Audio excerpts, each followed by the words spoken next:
இன்னும் 23ஆம் தேதி நம்ம அழகு ராத்திரி இருக்காங்க சொல்லியிருக்காங்க. ஆமாம். ஸோ அதை பற்றி நீங்கள் என்ன நினைக்கிறீங்க? இல்லை அதை நினைக்கிறத விட அதை அனுபவிச்சு பார்த்தா தான் தெரியும். ஏன்னா அதில் எல்லாமே வந்து நாங்கள் காலேஜ் படிக்கும்போதில் எங்களோட கல்லூரி வாழ்க்கையில் அந்த டயத்தில் வந்து எங்கள் ஃப்ரெண்ட்ஸ் எல்லாரும் சேர்ந்து அவ்வளோ வரைக்கும் என்ஜாய் பண்ணுவோம்.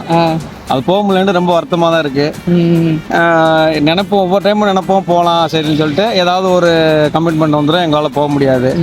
இந்த டைம் போகலான்னு பார்த்தா இந்த டைம் சரி, அப்புறம் ஃபேமிலி இங்கே கூப்பிட்டு வந்ததுனால இந்த டைம் போக முடியலை. பார்ப்போம், கடவுள் அலைவரோட அருளால் அடுத்த வருஷம் போகிற மாதிரி இருந்துச்சுன்னா கண்டிப்பாக. நம்ம ஊரோட ஃபங்க்ஷன் அட்டன் பண்ண முடியாமல் அதுபோல் அங்கே ஃபங்க்ஷன் வந்து வீடியோக்கள் பண்ணி காட்டுவாங்க, அதெல்லாம் பார்த்து ஒரு ஏக்கமெல்லாம் இருக்கும்ல, அதெல்லாம் பற்றி நீங்கள் என்ன நினைக்கிறீங்க? இல்லை கண்டிப்பாக அது வந்து அது வருத்தம் இருக்கும், எல்லாத்துக்கும் வருத்தம் இருக்கும், எனக்குமே வருத்தம் இருக்குது. அது சொல்ல முடியாது. ஏன்னா நம்மளோட வேலையோட சிங்கப்பூரில் உள்ள வேலை அப்படி.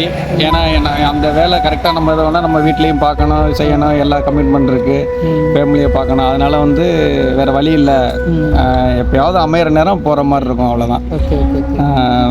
நான் வந்து இப்போ எனக்கு தெரிஞ்ச ஒரு 10 வருஷமாச்சு நான் அட்டன் பண்ணி. 10 வருஷம் ஆச்சா?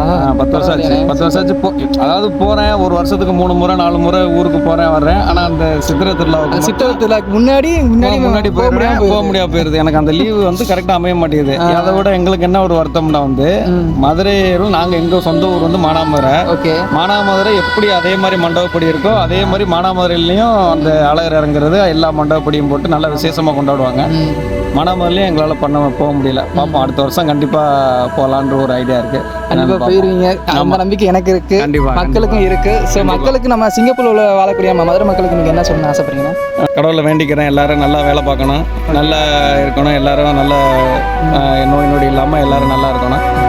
உங்களை மாதிரி மனுஷன்லாம் இருக்கிறனாலே கொஞ்சமாச்சும் மழை பெய்யுது. என்ன மனுஷன்?